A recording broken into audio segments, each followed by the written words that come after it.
এই বসে বসে মোবাইল টিপলে ফালতু মানুষ জীবন করে ফালতু কামে যায়, আবার ব্যাট খায়।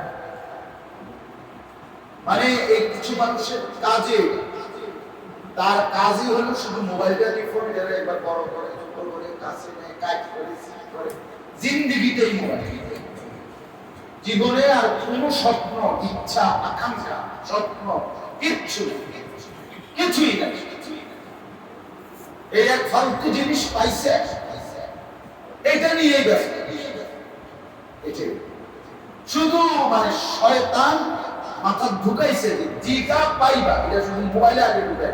তোমার চেহারা সুরতে, তোমার কলজার মধ্যে ঢুকানোর কিছু নাই, শুধু মোবাইলে ঢুকাইয়া যেমনে পারো মোবাইলটা শুধু কবরে দিবা, ফেরেশতারে জমা দিবা, ফেরেশতা শুধু এটা কম্পিউটারে একটু চেক দিব, দিয়ে ব্যস্ত পারে।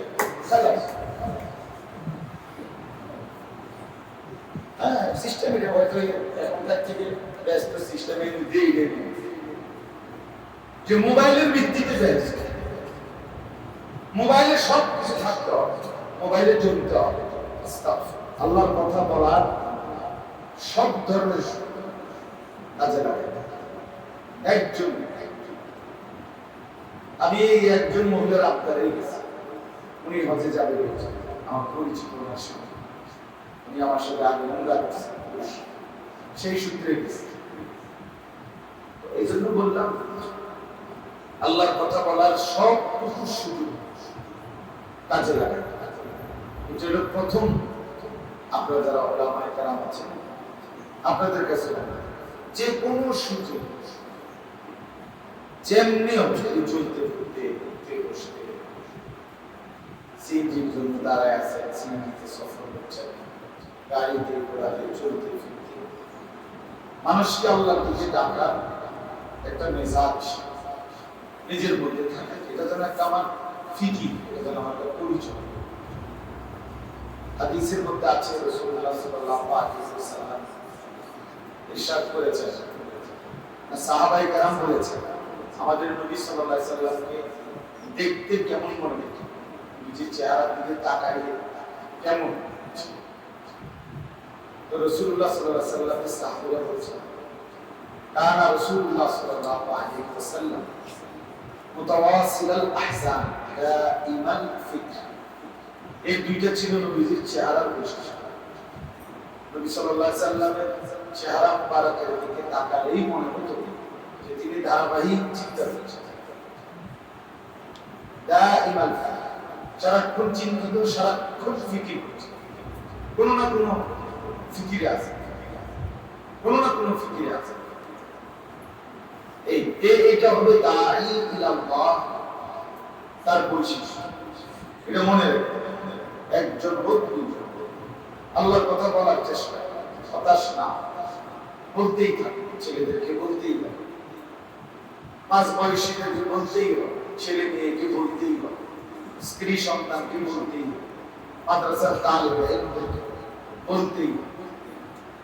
ফেনী জামিয়া রশিদিয়া মাদ্রাসা বাংলাদেশের একজন অন্যতম শ্রেষ্ঠ বুজুর্গ হযরত মাওলানা মুফতি শহীদুল্লাহ, ওনার মাদ্রাসা আমরা সবসময় যাই। প্রায় ৭,৫০০ ছাত্র এই বছর পড়তেছে। তো বিশাল মাদ্রাসা, মাদ্রাসার মূল জায়গাটাই যেখানে মাদ্রাসার ভবন, এখানে ৭ একর, ৭০০ শতাংশ, আর আশেপাশে সব মিলাইয়া মাদ্রাসার জায়গা হবে ১৫-১৬ একর, মানে ১৫০০-১৬০০ শতাংশ। তো ওনার একটা গুরুত্বপূর্ণ থিওরি আছে, বলছেন যে এই রশিদিয়া মাদ্রাসায় যে ২০ টাকা দিয়েছে দিয়ে সদস্য হয়েছে, যে আমি এই মাদ্রাসার একজন দাতা, মানে উন্নয়ন সদস্য হইলাম, দান আমার নামটা যদি উঠায় আর কোনোদিন এই নাম বাদ যায় না, মৃত্যু। ওনারা কোনো বিয়োগ নেই, অর্থাৎ এরপরে যদি আবার ১ বছর পরে ওনার সাথে যোগাযোগ থাকে, দিলে কিছু, আবার আলহামদুলিল্লাহ, না দিলেও যোগাযোগ হবে, মানে বাদ দেওয়ার কোন সুযোগ নাই। তার কথা হলো বাদ বলতে কিছু। ওই লোক আমার সবসময়ের জন্য, যে আমার মাদ্রাসায় সিমেন্ট দিচ্ছে, সে যেন আমার সাথে জুড়ে গেছে।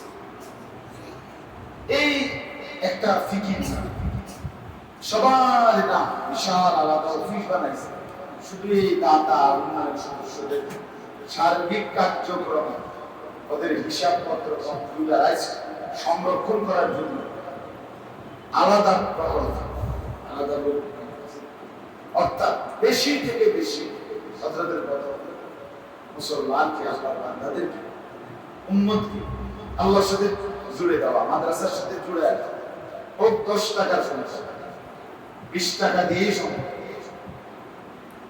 এই জন্য আমরা এটা ফিকির মাদ্রাসার সাথে আপনাদের কাছে বেশি থেকে বেশি আল্লাহর বান্দাদেরকে জোড়াবার চেষ্টা করা, যেমনি মেহমানদারি করে আদর আপ্যায়ন করে কথাবার্তা বলে এলাকার যুবকদেরকে নিয়ে 10 জন নিয়েই বসে, 5 জন নিয়ে বসে, 2 জন নিয়েই বসে, আর কি করা যায়? ওরা 3 জন ছেলে এলাকার কি করতে পারে? দেখেন 3 জনের মধ্যে থেকে কারো ভালো কোনো ফিকির আসে। হযরত নূহ আলাইহিস সালাম 29 নম্বর পারা এই সূরাটা সূরা নূহ সব আলেমরা পড়বেন, বিশেষ করে মাদ্রাসার উস্তাদরা, ইমাম সাহেব। নূহ আলাইহিস সালাম কত ভাবে মানুষকে আল্লাহর দিকে ডাকে, ওই আছে বিস্তারিত নিয়ে একবারে পুরো রিপোর্ট পেশ করছে আল্লাহ। আল্লাহ আমি কি কি করছি 950 বছর, আমি ঘুমাইছি নাকি মেহনত করছি, আপনি আমার কথাটা শুনুন। এই ওইখানে আছে সব কত আইটেমে, কারণ 950 বছর একদিন 2 দিন না, কি পরিমাণ ধৈর্য লোকটা দিয়েছে কবিতা কবির, কি পরিমাণ ধৈর্য একই অঞ্চলে। এবং নূহ আলাইহিস সালাম আজকে যেটা কালকে সিলেট এরকমই তো ওয়াজ করছিলেন, একই এলাকায় একই কওমের কাছে এক সম্প্রদায়ের কাছে 950 বছর বলে এক ঘরে 7 জন মারা গেছে পরপর, দাদা বাপ ফুল নাতি, নাতির ঘরে নাতি, নাতির ঘরে নাতি, এমনি এমনি এই ফ্যামিলির 7 জন পরপর মারা গেছে, তারা হায়াত শেষ। এই 7 জনকে উনি পরপর আল্লাহর দিকে দাওয়াত দিয়েছে, কেউ কালেমা পড়ে না, তবুও তিনি আবার ওই ঘরে কালেমা দাওয়াত দিয়েছে। এজন্য এটা করতে হবে, এটা শিখতে হবে, জানতে হবে। নূহ আলাইহিস সালাম ও মহাপ্লাবন এই নামে একটা সুন্দর মোটা বই বেরিয়েছে, ডক্টর আলী সাল্লাল্লাহু আলাইহি ওয়াসাল্লাম ওনার লিখিত, বাংলা অনুবাদ হয়েছে। আপনি পুরোটা বুঝবেন তাহলে দাওয়াত আল্লাহ দাওয়াত জুমার বয়ান ও শুধু কেবল নকল, শুধু কেবল কারো কাছ থেকে কোনো সূরা তারি নিয়ে কোনো সম্ভব করা, সময় 30 মিনিটের বসে কিনা, আরে কোন 30 মিনিটে অনেক কিছু করা, 3 মিনিটে অনেক কিছু করা। রাসূলুল্লাহ সাল্লাল্লাহু আলাইহি ওয়াসাল্লামের এক এক হাদিসের ব্যাখ্যা ওই যে মৌলানা সাহেব করতেছে, ইদা মাতাল ইনসানু ইনকাতা আমাল, এই একটা হাদিসের ব্যাখ্যা উনি কিছুই করে শেষ করতে পারেন, পারছে উনি শেষ করতে। তাইলে এই একটা হাদিস নবী সাল্লাল্লাহু আলাইহি ওয়াসাল্লাম বলতে মনে করেন 3 লাইনের একটা হাদিস বলতে আধা ঘন্টা লাগে, কথা বলেন আধা ঘন্টা, 3 মিনিট। তবে 3 মিনিটের কথার দ্বারা আজকে 1450 বছর ধরে আমরা বুঝাইও শেষ করতে পারছি। তাহলে আমরা আধা ঘন্টায় কি খামখেয়ালি মনে করছি? আপনি 40 মিনিটকে খামখেয়ালি মনে করছেন, আধা ঘন্টায় আর কি করব, কয় ঘন্টায় কইলে আমরা ভালো হয়ে যাব? কি নিশ্চয়তা আছে? আমার এক কথায় ভালো হবে তার কি আল্লাহ চাইলে হইতে পারে? আমরা যেমন কাহিনী করছি কিতাব পূর্ববর্তী জামানায় এমন অনেক ব্যক্তি বলতে, এক বাজারের সবচেয়ে বড় ঢাকা সন্ত্রাসী উশৃঙ্খল বখাটে যুবক, তাকে মুহাদ্দিস মুহাম্মদ ইবনে মাসলামা আল কানাবি রাহমাতুল্লাহ আলাইহি, এই উনি ছিলেন অত্যন্ত উশৃঙ্খল। শুআবা ইবনে হাজ্জাজ নামে একজন বড় মুহাদ্দিস বাজারে দিয়ে যাওয়ার পথে এই উশৃঙ্খল যুবক নামে বলছে, আপনি কি হাদিস জানেন? বলে এই বসে বসে মোবাইল টিপলে ফালতু মানুষ জীবন করে ফালতু কামে যায়, আবার ব্যাখ্যায় মানে এই কিছু মানুষের কাজে, তার কাজই হলো শুধু মোবাইলটা দিয়ে ফোন ধরে একবার বড় করে ছোট করে কাছে নেয়, কাজ করে করে জিন্দেগিতেই মোবাইল। জীবনে আর কোন স্বপ্ন, ইচ্ছা, আকাঙ্ক্ষা, স্বপ্ন কিছুই নাই।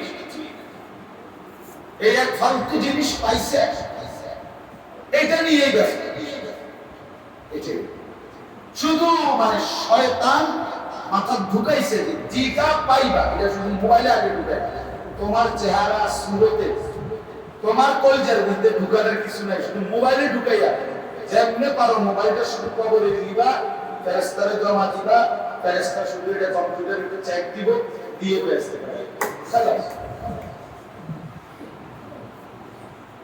হ্যাঁ, সিস্টেম এটা হয়তো এখনকার থেকে ব্যস্ত সিস্টেমের মধ্যেই যে মোবাইলের ভিত্তিতে ব্যস্ত, মোবাইলে সব কিছু থাকতে হবে, মোবাইলে জড়িত হবে। কি হইল?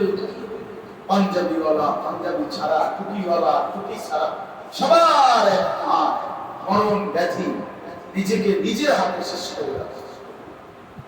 কারো হাতে আর নষ্ট হতে চায় না, আমার হাতে আমি নষ্ট। আল্লাহ তাআলা বলেছেন না, নিজের হাতে নিজেকে শেষ করে দিও। এই কথার বাস্তবায়ন নিজের হাতে নিজে। আগে তো আপনার টেলিভিশন ছিল দূরে, অন্যরা গুনার আয়োজন করছে, সে গিয়ে দেখছে। নিজের হাতে নিজের মোবাইল দিয়ে নিজের হাতে নিজেকে চরিত্র, নিজের হাতে নিজেকে দুষ্ট, নিজের হাতে নিজের জেনা ব্যভিচার, নিজের আখলাক, নিজের বাপ, নিজের দিন, নিজের চেহারা সুন্দর, জিন্দেগি শেষ। এত কিছু বলার পর তারা দুজনের মনে কাছে মানুষের কয় না, সারা ডিগ্রি কয় শক্ত হিসাবে। মানে দিল পাথর হয়ে আছে। কাকে বলে, কি বলে, কোন লজ্জা শরম হওয়া উচিত না। কয় মনে করছে আমার কি যে বিষয়, এটাই আমি দেখাইলাম। আমি একটু সত্য মানুষ, নগদ একটু বলি। এই কোন মানে বিবেক নয়, কত কঠিন কথা। গুনাহ জমতে জমতে, খামখেয়ালি চলতে চলতে কলিজা শক্ত। আল্লাহ আমাদেরকে মাফ করুন। আমি বলতেছিলাম মূলত সময়ের এটুকু সময় আমি যেখানে আসবই, এই কারণে মৌলানা সাহেব বলছে আমি এটুকু সময় কাজে লাগার চেষ্টা করছি। তো আপনাদের কাছে আমার কথা হলো এটাই, অনেক ওলামায়ে কেরাম বলছেন, এই জন্য ভালো লাগবে।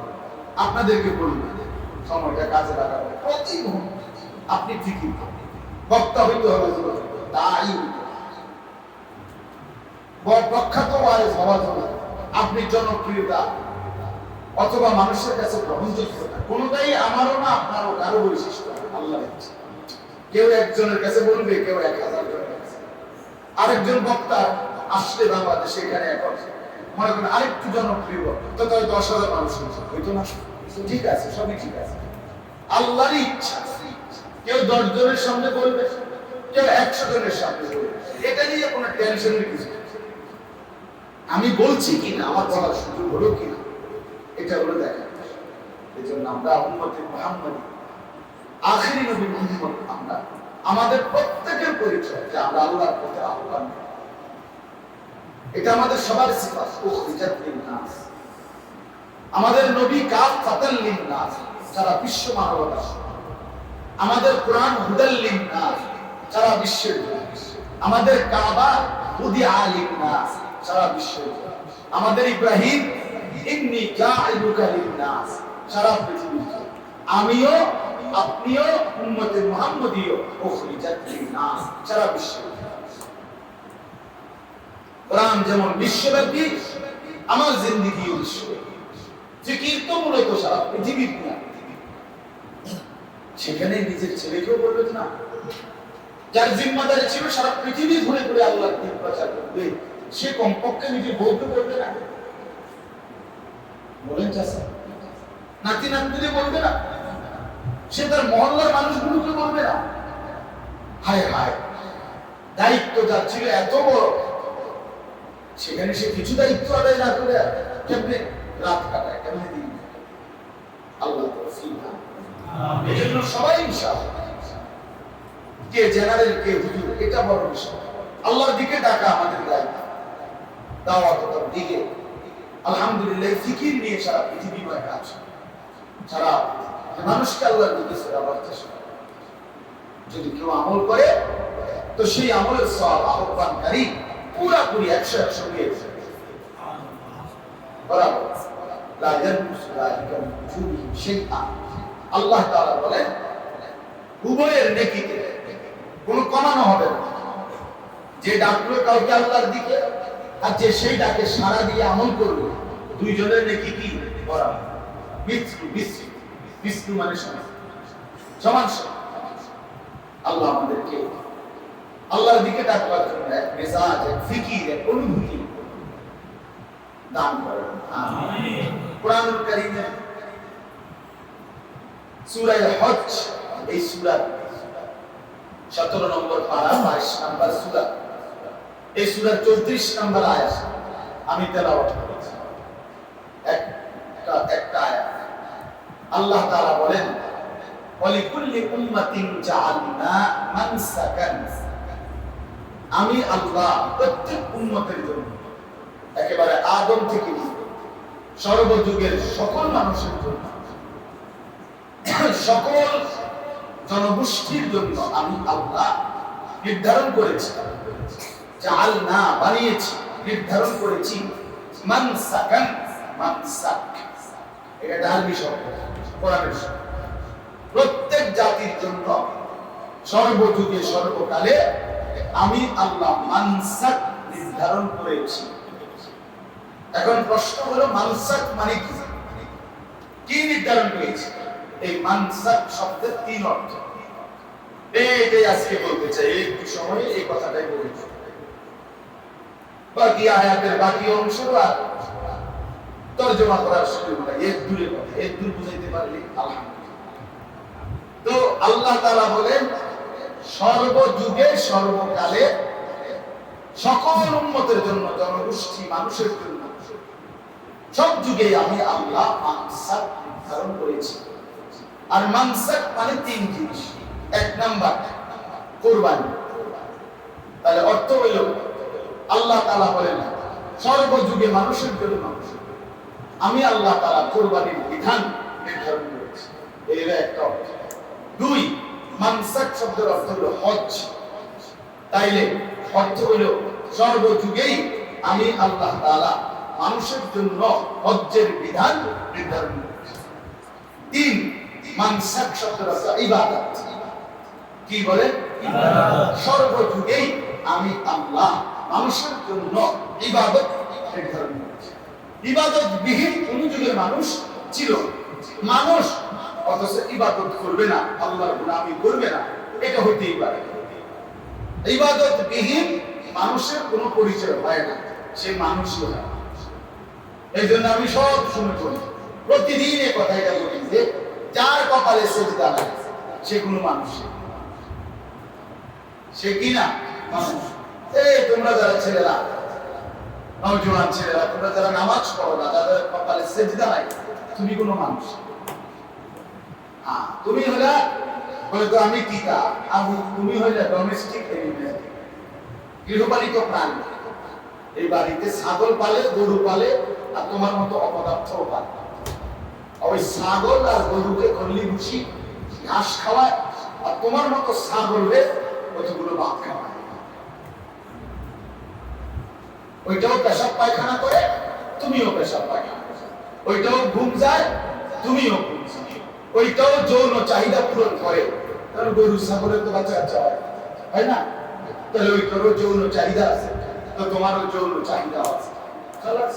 তো আর জন্তু জানোয়ার থেকে আলাদা বিশেষত্ব, আলাদা কোনো পার্থক্য নেই, আলাদা কোনো।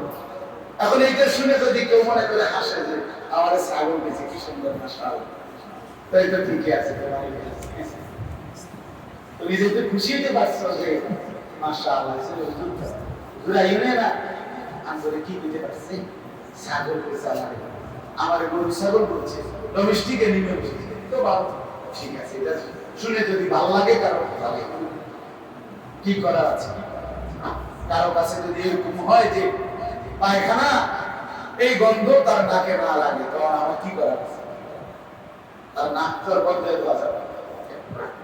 এই জন্য বললাম ভাইয়া, আল্লাহ তাআলা বলেছেন কোন যুগেই মানুষ আমি ইবাদতহীন রাখি, জাআলনা মানসাকা, ইবাদত আমি সর্বযুগেই নির্ধারণ করেছি। আদম থেকে নিয়ে এখন থেকে নিয়ে কিয়ামত মানুষ ইবাদতহীন থাকতে পারে না। ইবাদতহীন মানুষ হয় না। যেমন শুধু ভাত মাছ ডাল ডাল, শুধু স্ত্রী সন্তান, শুধু খাদ্য পানি, শুধুই মাত্র যৌন চাহিদা, লজ্জাস্থানের চাহিদা, নাচ গান ফুর্তি আর অবৈধ সম্পদ দিয়ে কারাকারি, দুনিয়ার অর্জনের জন্য চিরাচিরি, এটা শুধু সুস্থ স্বাভাবিক বিবেকবান আত্মমর্যাদা আত্মপরিচয় সম্পন্ন মানুষের। রাসূলুল্লাহ সাল্লাল্লাহু আলাইহি ওয়াসাল্লাম বলেন দুনিয়া কিরাব, দুনিয়া একটা কুকুরের মতো, আর দুনিয়া জিফা, নবী সাল্লাল্লাহু আলাইহি ওয়াসাল্লাম বলেন দুনিয়া একটা পচা মরা লাশের মতো, ওয়াতালিবুহু কিরাব, আর দুনিয়ার জন্য যে অন্বেষণকারী সে কুত্তা। তাহলে এখন তো রাগ করার কিছু নেই, আমি তো বলা ছাগল বুঝেন যাচ্ছি, বুঝেন নাই কথাটা? আমি তো আরো একটা নিচে নামিলেন, নবী সাল্লাল্লাহু আলাইহি ওয়াসাল্লাম বলার পরে এখন কি করো? এখন কি বলবো? শুধুমাত্র দুনিয়া, শুধুমাত্র দুনিয়া, ভাত মাছ চাল ডাল, আহার নিদ্রা পেশাব পায়খানা, টাকা পয়সা হালাল কি হারাম বাদ দেবো।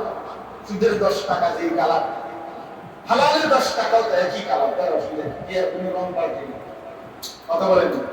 কেউ যদি সুদ লয় 10,000 টাকা, এটা যেই কালারের, আর কেউ যদি হালাল টাকা কামাই করে সেই কালার এক না, কালার তো একটু বদলায় না, আসিল আর বুঝবো কেটাই না, আসলে তো কেউ বুঝবো। তোমার মতো বাচ্চাদের বুঝনের কি দরকার, তোমার মতো সিটার সিনোনিদের দরকার কি? আমরা কাম নাই, আমি এমনি বুঝে বাদ পারছি কি দরকার, হারাম করছি না কি দরকার বলেন? এই জন্য বললাম আল্লাহ সাল্লাল্লাহু আলাইহি ওয়াসাল্লাম বলেন দুনিয়া পচা লাশের মতো, এটার জন্য যে ব্যস্ত থাকে সে কুকুর, ওয়াতালিবুহু কিরাব, দুনিয়া লোভী কুত্তা। রাসূলুল্লাহ সাল্লাল্লাহু আলাইহি ওয়াসাল্লাম বলেন একদিন চলার পথে নবীজি দেখছেন সাহাবীদেরকে সাথে নিয়ে হাঁটতেছেন, একটা কান কাটা মরা ছাগল পড়ে আছে, মাররা বিজাদি আসাক্কা মাইন। নবীজি বললেন তোমরা কেউ আছো কি আমার কাছ থেকে এই কান কাটা মরা ছাগলটা 1 দিরহাম, 1 গুনা ইয়াখুযু মিনহু দিরহাম, 1 টাকা দেব মূল্য মাত্র, এটা দিয়ে এই কান কাটা মরা ছাগলটি কিনবা, তোমরা কেউ নিবা না। নবীজি বলছে বরকতের লেগেও তো নেওয়া উচিত, কথা বলেন। নবীজি বলছে না বিক্রেতাকে, রাসূলুল্লাহ সাল্লাল্লাহু আলাইহি ওয়াসাল্লাম এই হিসাবে দামও কম, 1 টাকা, আবার নবীজিও বলছে, তো বরকতের জন্য নেওয়া উচিত না?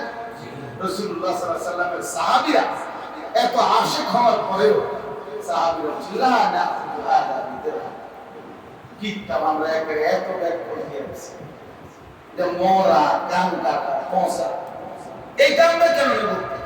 এটা আমরা 1 টাকা দিয়ে একটা ছিদ্র বসে দিয়ে দিলাম। আল্লাহ নবী সাল্লাল্লাহু আলাইহি ওয়াসাল্লাম বলেন ফাওয়াল্লাহি লাদ-দুনিয়া আহওয়ানু ইনদাল্লাহি হাদা আলাইহি, আল্লাহর কসম সাহাবীরা তোমাদের কাছে এই কান কাটা মরা ছাগল যতটা নিকৃষ্ট তুচ্ছ, আল্লাহর কাছে তাম দুনিয়া তার চাইতে বেশি তুচ্ছ। আহওয়ান ইসমে তাসগীর, তার চাইতে বেশি কি তুচ্ছ কিছু। প্রিয় বন্ধু আমার, ভাই আমার, এই যে কয়জন বসছে ভাবতে শিখি কি নিয়ে হায়াত শেষ করতেছে। আমি চালাক না, আপনি চালাক বাটপারি করে টাকা 10,000 কামাইয়ে চালাক হয়ে গেছে। কাস্টমারকে ঠকাইছেন, গ্রাহককে ঠকাইছেন, সুদের লেনদেন করছেন, মিথ্যা ধোঁকাবাজি করে টাকা রোজগার করছেন, 2 নম্বরই 4 নম্বরই করে পয়সা কামাই করে খুব চালাক আপনি। আর বাকি দুনিয়া মানুষ মানুষ জানে না, মানুষ জানে না যে এই সমাজে সুদখোর আছে, ঘুষখোর আছে। প্রত্যেকটা হারাম করে মানুষকে মানুষ ঠিকই চিনি কিনা বলে। কাউকে হয়তো প্রকাশ্য বলে, কাউকে হিম্মতের কারণে বলে না, কিন্তু মানুষের কাছে অবস্থা। রাতের চুরি দিনের আলোতে চেহারায় আসে, রাতের তাহাজ্জুদ দিনের আলোয় চেহারায় আসে। মান কাসুরা সালাতুহু ফিল লাইল হাসুনা ওয়াজহুহু ফিন নাহার। নবী সাল্লাল্লাহু আলাইহি ওয়াসাল্লাম বলেন, রাত গভীরে যে নামাজ পড়ে তাহাজ্জুদ বেশি, দিনের আলোতে তার চেহারা হাসুনা সুন্দর হয়ে যায়, আলোকিত। এজন্য গুনার চিহ্ন চেহারায় আসতেই থাকে, নেকির চিহ্ন চেহারায় আসতেই থাকে। এটি স্বাভাবিক। প্রত্যেক গুনাহ চেহারাকে কালো করে, প্রত্যেক নেকি চেহারাকে সুন্দর করে। আলো করার সুন্দর, আলো করার 100 কোটি টাকা দিয়ে বিল্ডিং করতে আছে, মানুষ আসে আঁকতে যাইতে ঘর বাদ দেওয়া সিটারিতে বাটপারিটা তো লাগলো কি গাইস তো প্রিয় বন্ধু আস্তে তো খুশি বলবে। আল্লাহ আমাদেরকে বুঝনা আমিন। এজন্য বাপ এটা মনে রাখা, ফিকির করা, জিন্দেগি আল্লাহকে বাদ দিলে সুন্দর হয়। দুনিয়া তো ইজ্জত, আখিরাত তো নাই। দুনিয়া তো ইজ্জত, কেউ কোনো হারামখোর সম্মানিত হয় না, কেউ না। ফেরাউনের নামে কোনো কুত্তার নাম নাই। ইউরোপে কুত্তার নাম রাখে, হ্যাঁ, ইউরোপে যারা কুকুর পালে ঘরে, ওগুলো প্রত্যেকটার কি আছে, নাম আছে। এবং ওই নাম ধরে ডাক দিলেই কুত্তা দৌড়ে আসে। বিড়ালের নাম আছে। ইউরোপে ফেরাউন কোন কুত্তার নাম বলে, নমরুদ কোন কুত্তার নাম বলে। বেঈমান ঘৃণিত, বেঈমান বেঈমানের কাছেও ঘৃণিত, ঠিক কি না বলে? এই যে 2 ছেলে, আমি সবসময় বলি, একসাথে 10 বছর যে 2 জন মনে করেন 2টা ছেলে একসাথে আড্ডা দেয়, একসাথে মনে করেন মদ খায়, নেশা করে, একসাথে জিনা করে, কোন 2 জন ঘনিষ্ঠ বন্ধু সব অপরাধ তারা দুজন একসাথে করে, এই 2 পাপী এগরে আলাদা করে একজন আরেকজনকে জিগাইলে আপনার হেঁটে বেরোবে, ওরা 1 নাম্বার পাক করে হেঁটে করে। কি কষ্ট, পুরো দুজন এক লগে চলো, ওই যে চুপটা তুই তো কম পক্ষে তারে কইবি যে না উনি জুনায়েদ বাগদাদি আর আমি হলাম আব্দুল ছিলেন, অথবা এই বংশের কম পক্ষে যাক, আচ্ছা এরা দুজন না শাস্ত্রদের তো বলবে বলবে পাপীকে তার সঙ্গী যে পাপী সে উঠে না। অবৈধ প্রেম যারা করে সে সারা জীবন নিজ স্ত্রী বিবাহ করার পরেও তার কাছে লজ্জিত, মাথা ছোট বেড়ে হয়ে আরে ছাই বাদ দেন আমাদের সিনে। আরে বাপ রে, আপনি কি হওয়াদের আমি জানি না, আমাদের চিনি না, বিয়ের আগে ঠিকই তো চিনি, আপনি কি করে গেলেন খালাস শেষ বেড়াও বেড়ে। আরে তুই কি তাতে অবশ্যই বাপরে যখন তোমারই চিনি না। আহা কি হলো, কথা তো ছিল স্বামী স্ত্রী একজন আরেকজন দিতে কোনো ইলাইহা, একজন আরেকজনের মাধ্যমে আল্লাহ বলছে স্বামী স্ত্রীর বন্ধন ছিল, উভয়ে একে অপরে প্রশান্তি লাভ করবে, অথচ একজন আরেকজনের কাছে ঘৃণিত। আল্লাহ আমাদেরকে বুঝনা এজন্য বাস করে এই কথা কি দাঁড়াইল, আল্লাহ তাআলা বলেন কুরবানির বিধান সর্বোচ্চ, হজ্জের বিধান সর্বোচ্চ, আল্লাহর ইবাদত সর্বোচ্চ। তাহলে 1 নম্বর হলো কুরবানি। কুরবানির দুই অংশ, কুরবানির ফাজাইল, কুরবানির মাসাইল। দুই নম্বর হলো হজ, হজের দুই অংশ, হজ্জের ফাজাইল, হজ্জের মাসাইল। তিন নম্বর ইবাদত, ইবাদতের দুই অংশ, ইবাদতের ফজিলত, ফাজাইল আর ইবাদতের মাসাইল। প্রত্যেক আমলে এক মুসলমানের উচিত দুই জিনিস জানা। এক নম্বর হলো এটা ফজিলত, আর দুই নম্বর হলো এটা পালনের সহি তরিকা মাসআলা। তাহলে কুরবানি আমাদের সামনে, হজ চলমান, ইবাদত প্রতিদিন, ঠিক কি না বলেন? মুসলমানের জন্য এই মুহূর্তে কুরবানির বিধান কুরবানির আগে আগেই জেনে নেওয়া উচিত, ফজিলতও জানা উচিত, মাসায়েলও জানা উচিত। হজ্জের বিধান, আল্লাহর যে বান্দারা হজে যাচ্ছে শুধু তারাই না, আপনার উপরে হজ ফরজ কিনা এটা বুঝে নেওয়া আপনার সম্পত্তি থেকে। তিনটি বিধান, একটা হলো যাকাত, আরেকটা হলো কুরবানি, আরেকটা হলো হজ। এই তিনটি হলো অর্থ সম্পর্কিত, টাকা পয়সা সম্পর্কিত। যাকাত মানে টাকা দিতে হবে, কুরবানি মানে টাকা ব্যয় করতে হবে, হজ মানে টাকা খরচ করতে হবে। অতএব এগুলো আর্থিক ইবাদত। এই আর্থিক ইবাদতের ব্যাপারে একজন মুসলমানের অবশ্যই উচিত কমপক্ষে নির্ভরযোগ্য একজন মুত্তাকি আলেম থেকে, ভালো একজন আলেম, উপযুক্ত আলেম থেকে এই কথা জেনে নেওয়া যে হুজুর আমার ঘর, ভিটা, ব্যাংকে ব্যালেন্স এত, আমার সব মিলাইয়া জায়গা জমি সব মিলাইয়া এর দূর আছে, কমপক্ষে আমার এই আছে, আপনি আমার হিসাব করে বলে দেন আমার উপরে যাকাত ফরজ কিনা, কুরবানি ওয়াজিব কিনা, হজ ফরজ কিনা। এটা উচিত, উচিত। কিন্তু আমাদের সমাজের মাঝ বয়সীরা, মুরব্বীরা, মাঝ বয়স হেবটার মনে করলে হেবটা যাবে, হজ ফরজ হইছে না না হইছে এটা বড় বিষয় না। এবার আমার শেষ বয়সে মনে হইছে তারা তিনজন বিদেশ পাঠাইলাম, চারোগা মাইয়া দিয়ে দিলাম, যদি আল্লাহর আউশ করছে, আউশ করছে দেখে আমরা জিজ্ঞেস, আরে আমরা ফিরে হজ বুঝি আউশ করলে হবে, খামখেয়ালি কথা। যাকাত কি খামখেয়ালি? হজ কি খামখেয়ালি? এ তো ফরজ ইবাদত। কুরবানি খামখেয়ালি, এ তো ওয়াজিব ইবাদত। যাকাত এটা খামখেয়ালি না বাস। আজকে সব মাসআলা আমার পক্ষে বলা সম্ভব নয়, কারণ আমি একসাথে মনে করাইলাম, আপনাদের জেনে নিবেন, আপনার ইমাম থেকে আপনি বুঝে নিবেন, আপনার ইমাম সব থেকে আপনি জেনে নিবেন। রাসূলুল্লাহ সাল্লাল্লাহু আলাইহি সাল্লাম শুনেন, আপনারা বলেন আজ বয়সী যাদের কাছে অর্থ আছে, হজ কিন্তু শুধু কেবল বিবাহিত পুরুষের উপরে ফরজ হয় না, অবিবাহিত ছেলে কামাই রোজগারি করে বালেগ, তাও যথেষ্ট পরিমাণ টাকার মালিক, তার উপরে হজ ফরজ। যাকাত ফরজ, কুরবানি ফরজ ওয়াজিব, নাকি শুধু বিবাহিত হইতে হবে? বিবাহিত হওয়ার কোনো মাসালা আছে এখানে? তো আমাদের দেশে তো এটা নাই। মানে অবিবাহিত অথচ সে বুঝতেও চায় না যাকাত কিটা, কুরবানি কিটা, হজ। ফ্যামিলি হইলে তওয়াক্কুল কিছুটা চিন্তা করে, তাও আরে হজ্জের ক্ষেত্রে হইলো কমপক্ষে 60-70 80-90 বছরের সময় দিয়া একটু ভাবে যে হজ্জে দাম যায় কি, এটা কি এমন বিষয়? আমি সেদিনও মৌলানা সাহেব সব ছিলেন, আপনারা সেদিনও বুঝাই বলেছি, শুধু কোনো মানুষের কাছে আপনার তার বসত বাড়িটা ছাড়া এই আলগা খেতে রাস্তায় আলাদা 10 শতক জায়গা আছে।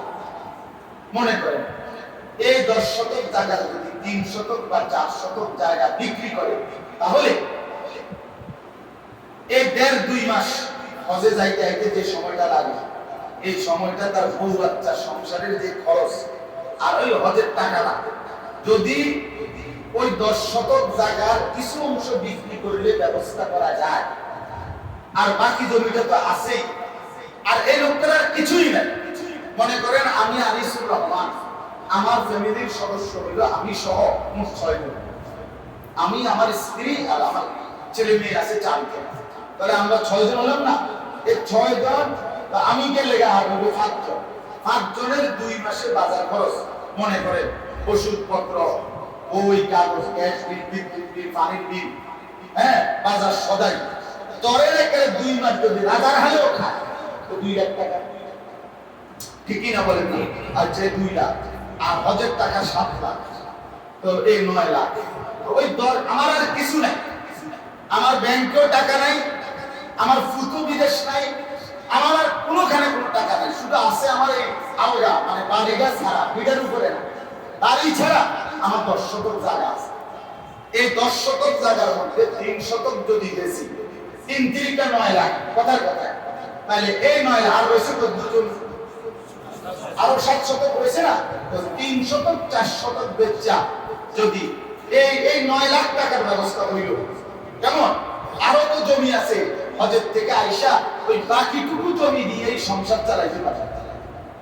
আর কিচ্ছু যদি না থাকে, তাহলে শুধু এইটুকু জমি, যে জমির একাংশ বিক্রি করে সে হজে যাওয়ার খরচ এবং ওই কয়দিনের হজের কয়দিনের সংসারের খরচ মিলাইতে পারবে, এই মুসলমানের উপরে আল্লাহর কসম হজ ফরজ। আর যদি হজ না করে এই মুসলমান মারা যায়, তো রাসূলুল্লাহ সাল্লাল্লাহু আলাইহি ওয়াসাল্লাম বলে, তুই হয় ইহুদি হইয়া মরলি, নয়তো খ্রিস্টান হইয়া মরলি, বেঈমানের মরণ মরলি, মুসলমানের মরণ মরলি না। হ্যাঁ, তাহলে কি পরিমাণ মুসলমানের উপরে হজ ফরজ? এবারে বইয়ে কোথায় গেলাম হইলে কোলাগা যদি বিদেশ থেকে টাকা দিত, তাহলে তো জায়গা কোথায়? মনে তো কয় কিন্তু মায়ের পুরা বিয়ে দেন ভাই, তার কার যাইবো মনে না কয়, কিন্তু তার চাচা 2 বছর ধরে ঘুরাইতে আছে বাড়ির লগে 10 শতক জায়গা বলে বেচবো আশায় আশায় আছি, যদি এই 10 শতক জায়গা বলতে একটা কষ্ট নষ্ট করিয়া, তাহলে বাড়িটা সুন্দর গুছাইতে আলাপ এগুলো নি করে। এগুলো কারণ যে না যাওয়ার কারণ এগুলো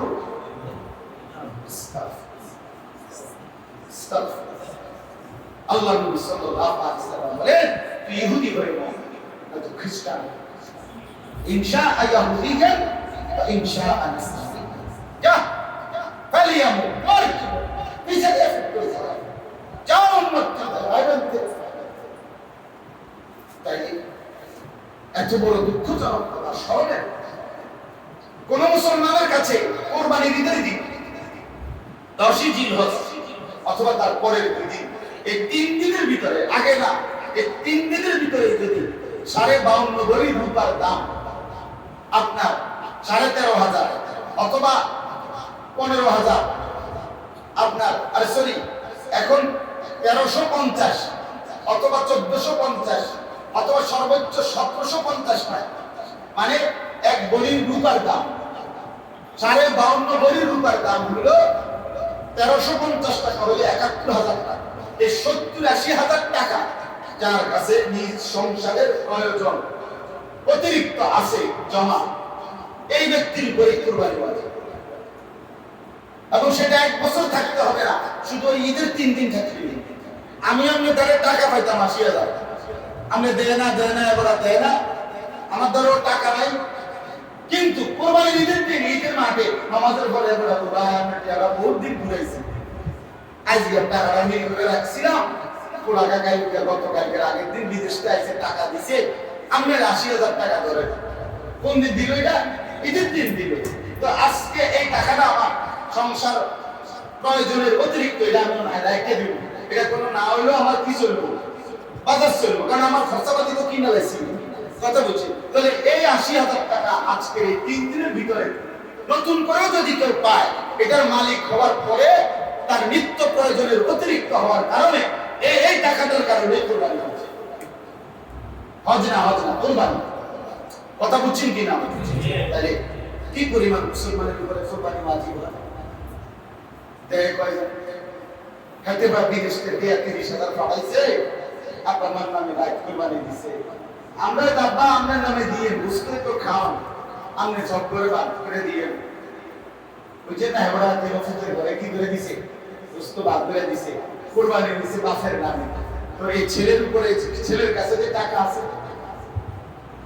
ছেলে না 80,000 1 লাখ টাকার মালিক, কথা বলেন না কেন? তো তার কোরবানি করে দেব, তার কোরবানি আদায় হইল। এভাবে যদি 10 বছর কোরবানি দেয়, বাপের কোরবানি হবে, বাপের লেগে দেওয়াও ঠিক আছে, বাপের খেদমত করবে না সন্তান, তো এটা তো ঠিক আছে বুঝলাম, কিন্তু তোমার কোরবানি। আমার একজনে বলছে যে হুজুর জিফুত মানুষ করছে অনেকে, তার নামে কোরবানি দিবে, আমার বাপের নামে না। আমি বললাম না, মনে করেন আমার আব্বার একটা লুঙ্গি দরকার, তা আমার আব্বারে আমি একটা লুঙ্গি কিনে দিচ্ছি, এই কারণে আমার আর লুঙ্গি তো দরকার না, আমি সঙ্গে থাকলে ঠিক নেই। আমি না আমার আব্বারে কি কিনে দিলাম, অথবা আমার লুঙ্গি কিনতে কথা বলেন না স্যার। তো তুমি তোমার বাপের 30,000 টাকা দিলে তোমার কোরবানি বাদ, তুমি তোমার বাপের 20,000 টাকা দিলে তোমার কোরবানি বাদ, এটা কোন কথা? এটা কেমন কথা? এটা আমি উদাহরণ দিলাম, এর অসংখ্য মাসআলা, অসংখ্য মুসলমানের উপরে কোরবানি আছে, শত শত 95% মহিলাদের উপরে। ঈদের 3 দিন, কোরবানির ঈদের 3 দিন, যে মহিলার কাছে তার একদূর স্বর্ণ আছে, যে স্বর্ণ আর কিছু টাকা আছে তার কাছে, আলগা বেডির টাকা, এগুলি নিজের টাকা, এই দুইটা মিলাইলে যদি আপনার 52.5 ভরি রূপার দাম হয়, ওই যে 70-80,000 টাকা হয়, এই 1 ভরি স্বর্ণ আর 5,000 টাকা আছে, 1 ভরি স্বর্ণ আর 5,000 টাকা আছে, এই দুইটা মিলাইলে যদি 52.5 ভরি রূপার দাম হয়, মহিলার উপরেও কোরবানি ওয়াজিব। এই সমাজের অগণিত মহিলাদের উপরে কোরবানি ওয়াজিব, পাত্তাও দেয় না। আরে মাইতো না চাই, একজনের নামে কোরবানি দিলে বুঝতে হবে তুই খাওয়াবে না, দোষে না, আল্লাহ আমাদেরকে মাফ করে দেন। আমার বাপ, অতএব আমার এতটুকুই কথা, আপনারা কোরবানি যত জনের উপরে ফরজ মাসআলা আবার নতুন করে আপনাদের ইমাম সাহেব আলেম থেকে বুঝে নেবেন, হজ মাসআলা বুঝে নেবেন। আর শেষ কথা হলো, আবারও বলছি, ইবাদত ছাড়া কোনো ব্যক্তি মানুষ হয় না। আবারও বললাম, যুবক ভাই তোমাদেরকেও বলি, আল্লাহ বলেন সর্বযুগে আল্লাহ তাআলা ইবাদত, আল্লাহ মানুষের পরিচয় দেয়, মানুষ বলেই তাকে ইবাদত করেছে। সুতাইসা আল্লাহ চাই মানুষ বানাই নাই অন্য কোনো উদ্দেশ্যে, ইবাদত ছাড়া অন্য কোনো উদ্দেশ্যে। কাজে মানুষের বাচ্চা যদি হয়, মায়ের পবিত্র রক্ত যদি, মায়ের পবিত্র দুধ যদি কেউ পান করে থাকো, তাহলে দয়া করে নামাজ পড়ো, নামাজ পড়ো, নামাজ পড়ো বাপ। এটাই জীবনের পরিচয়, এটাই আত্মপরিচয়, এটাই মুসলমানের পরিচয়। নামাজ বিহীন মুসলমান মুসলমান থাকে না, নামাজ বিহীন মুমিন মুমিন থাকে না। রাসূলুল্লাহ সাল্লাল্লাহু আলাইহি ওয়াসাল্লাম বলছে, কাফের আর মুসলমানের পরিচয় নামাজ, পার্থক্য নামাজ, নামাজ। অতএব আল্লাহ তাআলা যেন আমাদের প্রত্যেককে কোরবানি এবং হজ্জের মাসআলা জেনে বুঝে আমলের তৌফিক দেয়। আল্লাহ তাআলা যেন প্রত্যেককে ইবাদত, 5 ওয়াক্ত নামাজ, নিজের আখলাক চরিত্র এবং হালাল উপার্জন করার তৌফিক দেয়। আল্লাহ তাআলা এই মাদ্রাসা কবুল করেন। মাদ্রাসায় প্রায় 200-250 ছাত্র আছে, আলহামদুলিল্লাহ, মাশাআল্লাহ। আল্লাহ তাআলা ভরপুর বরকত দান করেন। প্রতিটি ছাত্র উস্তাদ আল্লাহ যেন মিলায় দেন। এবং মহল্লাবাসীর কাছে অনুরোধ, একটা মাদ্রাসা মহল্লাবাসীর কাছে 3টা জিনিস চায়। 1 নাম্বার দোয়া, 2 নাম্বার আতফাল সন্তান, 3 নাম্বার আমওয়াল দান সাদাকা। আমার শায়েখ আল্লামা মুফতি মুশতাকুর নবী সাহেব বলে, কোন এলাকার মুসলমান যদি ওই এলাকার মাদ্রাসার জন্য 3টা কাজ করে, 1 নাম্বার দোয়া করে, 2 নাম্বার নিজের হোক অন্যের সন্তান হোক বুঝাইয়া শুনাইয়া ভর্তি করায় পড়াইতে দেয়, 3 নাম্বার কিছু দান সদকা করে। হযরত সবসময় বলে যে আমার বিশ্বাস এই লোকটা কিয়ামতের দিন এই মাদ্রাসাওয়ালাদের সাথেই হাসরের ময়দানে থাকবে। সুবহানাল্লাহ। তাহলে বলেন না হাফেজে কোরআনরা তারা গায়িকা দিকে, চাচা এদিকে আসেন, আপনি বলে আসেন, আপনারা আমরা চিনি, আপনি আমাদের মাদ্রাসায় আসতেন যাইতেন। এই জন্য প্রত্যেকটা যুবকের কাছে, বাবার কাছে, সবার কাছে মাদ্রাসাকে ভালোবাসবেন, বলেন ইনশাআল্লাহ। সন্তান দিবেন, দান সাদাকা করবেন। আল্লাহ তাআলা এই মাদ্রাসাকে কবুল করেন এবং আশপাশের সমস্ত মাদ্রাসাকে কবুল করেন। আমিন। সুবহানাল্লাহি ওয়া বিহামদিহি।